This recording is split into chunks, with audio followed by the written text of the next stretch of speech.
গোড়ার থেকেই নির্বাচন কমিশন জবের থেকেই ওই এসআইআরের কথা ঘোষণা করেছে, এবং তাও এখানে না, বিহারে, তখন থেকেই তো সমস্ত রাজনৈতিক দলগুলো তারা যে পরিমাণ চিৎকার চেঁচামেচি শুরু করেছিলেন এবং একে অন্যের দিকে এই এসআইআর নিয়ে তোপ দাগতে শুরু করেছিলেন, তার থেকেই তো এসআইআর সম্পর্কে একটা কিছু হচ্ছে এরকম ভাব মানুষজনের মধ্যে তৈরি হয়ে গেছিল। এবার সেটা যখন বিহার ক্রস করে যখন সেটা বাংলায় পা রাখলো, বাংলায় পা রাখার আগের থেকেই দুদল দুটো বক্তব্য মানুষজনের মধ্যে গেঁথে দিয়েছিলেন, এবং দুটোরই নির্যাস ছিল কি, নাম বাদ যাবে। এবার নাম কাদের বাদ যাবে? ভোটারদের, যাদের ভোটার তালিকায় নাম রয়েছে তাদের। ভোটার তালিকায় কাদের নাম আছে? সাধারণ মানুষের।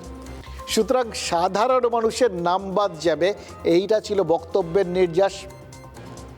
বিজেপি বলছিল নাম বাদ যাবে, অনুপ্রবেশকারীরা যারা যারা আছেন, যাদের অবৈধ, তাদের নাম বাদ যাবে। আর তৃণমূল বলছিল বিজেপি ওই সংখ্যালঘু এবং যাদের যাদের নাম মনে করবে তৃণমূলের দিকে আছে তাদের নাম বাদ যাবে, এরকমই রটিয়ে দেওয়া হয়েছিল। প্রচারটা কিন্তু মোটের ওপর এটা ছিল।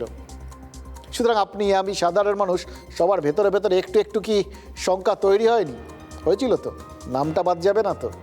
ওইখান থেকে আশঙ্কার সূত্রপাত। তারপর যত সময় বেরিয়েছে নির্বাচন কমিশন তাদের কল্যাণে, খেয়াল করে দেখুন, মানুষজন কিন্তু ব্যতিব্যস্ত হয়েছেন, এটাকে অস্বীকার করার কোনো উপায় নেই।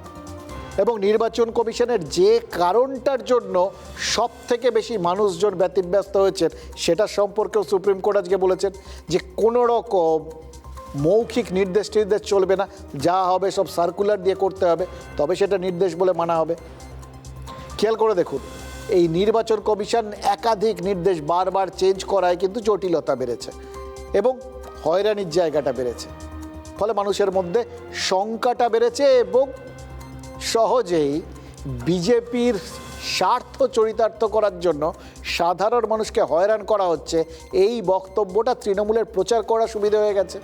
এবার উল্টো দিক থেকে দেখুন, এই জলপাইগুড়িতে সার্কিট বেঞ্চের উদ্বোধনের সময় ওই প্রধান বিচারপতি এবং অন্যান্য বিচারপতিদের সামনে বিচার ব্যবস্থা যাতে সাধারণ মানুষের পক্ষে থাকে, যেন তারা ন্যায্য বিচার পান, এরকম একটা আবেদন করলেন মুখ্যমন্ত্রী, এবং ঘটনাচক্রে আজকেই সুপ্রিম কোর্টের রায়টা তাদের পক্ষে গেল। এটা দেখে আবার লোকজন হয়রান হয়ে যাবেন। আসলে বিভিন্ন জিনিস, কিছু কিছু জিনিস কাকতালীয়ভাবে হয়তো ঘটে যায়, কিন্তু লোকের কাছে তো ওই পরপর যা যা ঘটে সেগুলো ওই সিনেমার মতো লাগে, একটার সাথে আরেকটা সম্পর্কযুক্ত।